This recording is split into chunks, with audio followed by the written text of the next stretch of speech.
Trump یہ کہہ رہے ہیں کہ جاؤ اپنا اپنا تیل لو.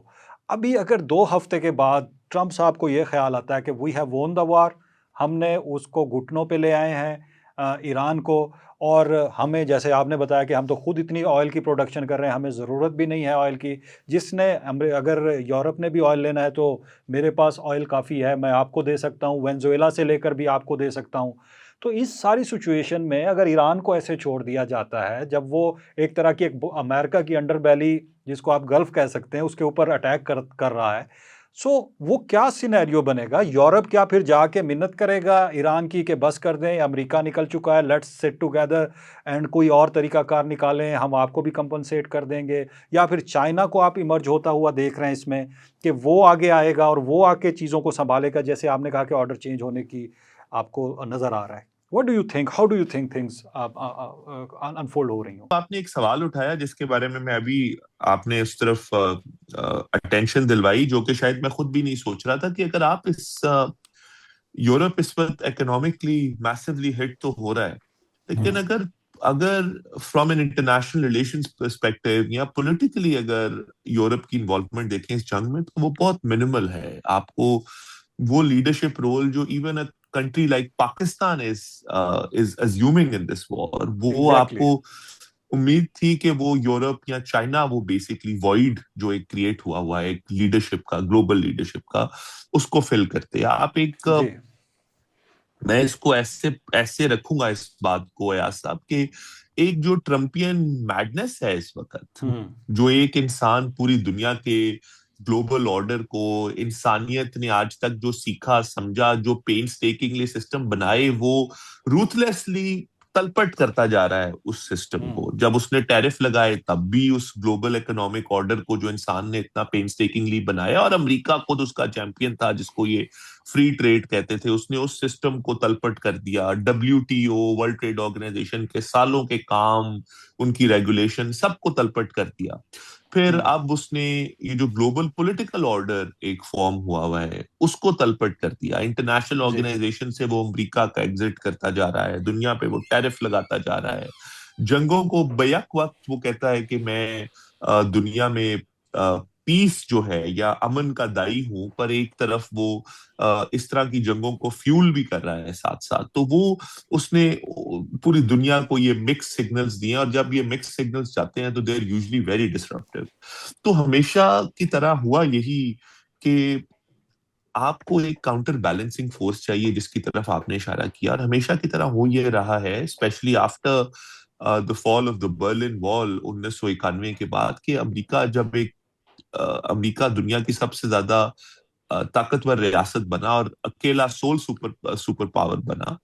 اس کے بعد سے ہمیں یہ جو ایک جی ایبسلیوٹلی، تو اس کے بعد سے ایاز صاحب ہمیں یہ دیکھنے میں آ رہا ہے کہ وہ جو کاؤنٹر بیلنسنگ فورس ہے وہ دنیا میں ایگزسٹ نہیں کرتی.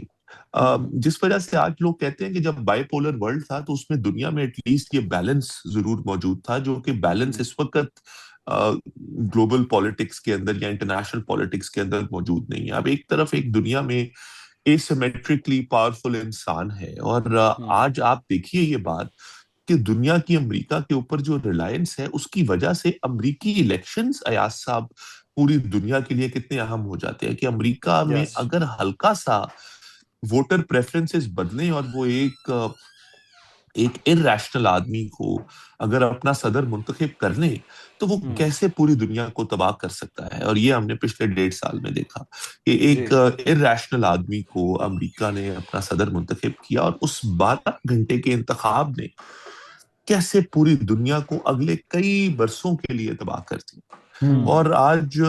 اور چونکہ کاؤنٹر بیلنسنگ فورس ایگزسٹ نہیں کرتی، تو اس لیے امریکہ کا وہ صدر جو منمانے فیصلے کرتا رہے، وہ پوری دنیا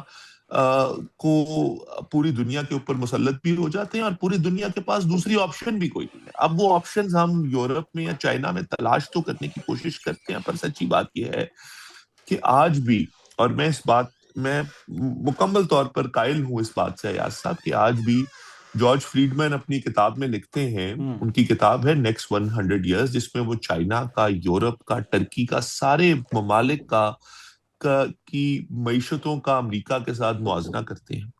اور ان کی فورکاسٹ کرتے ہیں کہ یہ سب معیشتیں اس وقت جس پاتھ پہ ہیں تو اگلے 100 سال میں یہ کہاں جائیں گی. اور جب وہ کتاب لکھ رہے تھے اس پر ٹرکی ایک اسینڈنگ فورس تھا، جو کہ اب ویسے وہ نہیں ہے، بٹ اردوان کے پیریڈ کے سٹارٹ میں دنیا جیسے آج چائنا کو دیکھ رہی ہے ویسے دنیا ٹرکی کو بھی دیکھ رہی تھی کہ ٹرکی شاید especially in the mid 2000s کہ ٹرکی شاید ایک بڑا چیلنجر بن سکتا ہے، کیونکہ چائنا 3 سائڈ سے لینڈ لاکڈ ہے. تو اس ایاز صاحب اس میں سے کچھ نہیں ہوا. اور جارج فریڈمن کی ابھی 2025 میں ہم آ گئے ہیں، 26 میں آ گئے ہیں. جارج فریڈمن کی ابھی تک جو پریڈکشنز تھیں they have mostly stood the test of time, کیونکہ وہ یہی کہتے تھے کہ ایٹ لیسٹ اگلے 100 سال میں یا یہ سن 2100 تک امریکہ کو کوئی معیشت دنیا میں چیلنج نہیں کر پائے گی. اور ایسا ہی ہوتا ہوا بھی ہمیں نظر آ رہا ہے. تو مجھے لگتا ہے کہ چائنا اور یورپ کہیں نہ کہیں اس وائڈ کو فل ضرور کر سکتے ہیں، لیکن given کہ امریکہ is not just ahead of them, America is way substantially ahead of them economically, militarily, in terms of its strategic advantage, in terms of its control over international trade. Dollar آج بھی دنیا کی بڑی currency ہے. امریکہ کی آج بھی دنیا میں چائنا سے کمپیئرڈ یا کسی بھی اور ملک سے کمپیئرڈ سب سے زیادہ ایئر بیسز ہیں. تو وہ بیک وقت دنیا کے ہر ملک میں اور ہر ریجن کے اندر آپ کہہ سکتے ہیں کہ it's an omnipresent force. وہ دنیا کے ہر ریجن میں پریزنٹ ہے بیک وقت. تو یہ اس ایڈوانٹیج کو نلیفائی کرنے کے لیے ایون چائنا نے BRI کے اندر آپ کو پتا ہے اسی ایڈوانٹیج کو نلیفائی کرنے کی کوشش کی. لیکن مجھے لگتا ہے کہ وہ لیڈرشپ وائڈ جو ہے، اور میں جب لیڈرشپ وائڈ کہتا ہوں تو یاز صاحب اس سے مطلب یہ ہے کہ کوئی ایسی فورس آئے جو ڈپلومیٹکلی، ملیٹریلی، اکنامکلی، اسٹریٹجکلی ان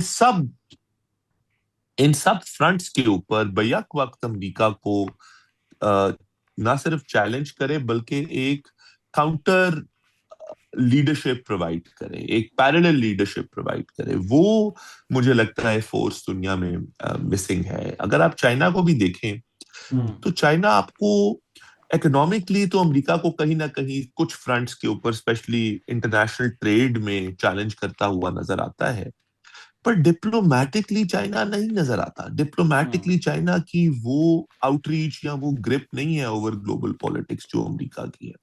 تو مجھے ایسا لگتا ہے کہ it would take China very long time to sort of provide that parallel leadership that the world now expects either out of China or Europe. اور یورپ کا تو یہ ہے کہ اس کے جو انٹرنل economic crisis ہے that has brought it down diplomatically and politically also، جس وجہ سے وہ جب تک اپنے معاشی مسائل حل نہیں کریں گے وہ politically دنیا پہ وہ فوکس نہیں کر پا رہے on the politics because they're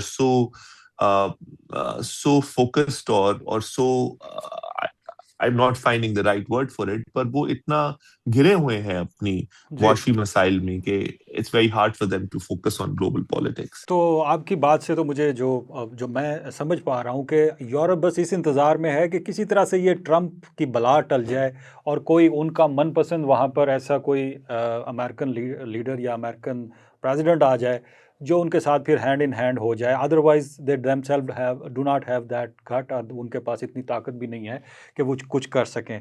so coming back to the Middle East sir, Middle East کے واپس اگر آئیں تو گلف اسٹیٹس تو اس کو تو ایک ہیون بن چکی تھی نا، دبئی، UAE پورا. اس کے علاوہ جس طرح سے سعودی عربیہ، وہ تو بڑے بڑے سٹیز بنا رہے تھے، فیوچر اورینٹڈ سٹیز بنا رہے تھے.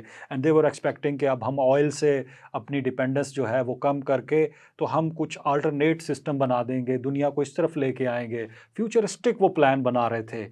واٹ ول ہیپن اگر یہ اسی طرح سے صورت حال رہی؟ اینڈ میں اسی کے اندر ایک اور بھی ایڈ کر دوں کہ یہ ساری جو گیم چل رہی ہے اس میں دیکھ رہا ہوں کہ اسرائیل جو ہے وہ آگے بڑھتا چلا جا رہا ہے. وہ جسے کہہ لیں کہ اپنا دائرہ بھی بڑھا رہا ہے. وہ جو بیچ میں ہم نے سنا تھا کہ کوئی پیس بورڈ بنایا گیا تھا وہ ڈسپیئر ہو گیا ہے. سو سٹیٹس کو ہے، بلکہ ڈومیننس اس کی زیادہ بڑھ گئی ہے. لیبنان میں اس نے اپنا رقبہ بڑھا لیا ہے, ساؤتھ لیبنان کو ایک طرح سے وہ کیپچر کرتا جا رہا ہے, شام میں پہلے وہ جگہ بنا چکا تھا. So how do you see this کہ یہ جو عرب کنٹری ہیں یہ پھر again they will still look towards America کہ وہ آئے اور ان کو بچائے یا پھر کچھ کرے ان کے لیے؟ دیکھیں جی، عرب ممالک کی تو ایاز بھائی یہ قسم پرسی میں اس کو کہوں گا ان کی ہے، اور یہ ان کے مسائل ہیں کہ میں اس دن دیکھ رہا تھا کچھ سٹیٹسٹکس کہ سعودی عرب جو ہے اس کی پاکستان کی ملٹری کا جو سائز ہے، یا let's call it the military budget, وہ کوئی لگ بھگ $9 بلین کا ہے، اور سعودی عرب کا بجٹ جو ہے وہ کوئی $80 بلین کے آس پاس ہے. اس کا وہ اپنی ملٹری پہ جتنا پیسہ خرچتا ہے it's 9 times that of Pakistan's. G. Yet the irony is Ayaz بھائی کہ اس 9 times زیادہ اسپینڈ کرنے والے ملک کو اپنی سیکیورٹی کے لیے پاکستان کی ملٹری کو گارنٹر رکھنا پڑ رہا ہے. یہ ہے ان کا that speaks of the level of efficiency that their economies have.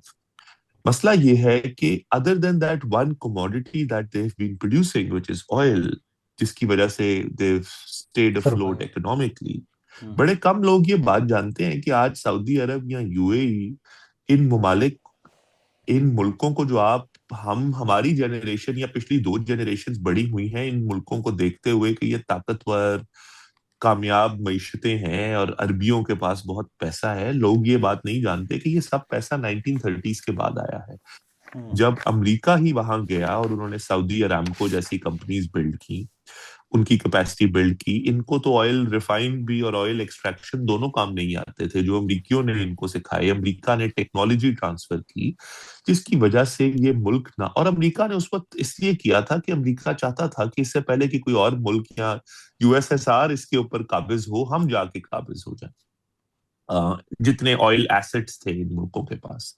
تو یہ ملک ہمیشہ سے امیر نہیں تھے، یہ 1930s کے بعد آئل کے بعد امیر ہوئے. آج بھی ان کے لوگ کام نہیں کرتے، labour productivity is very love.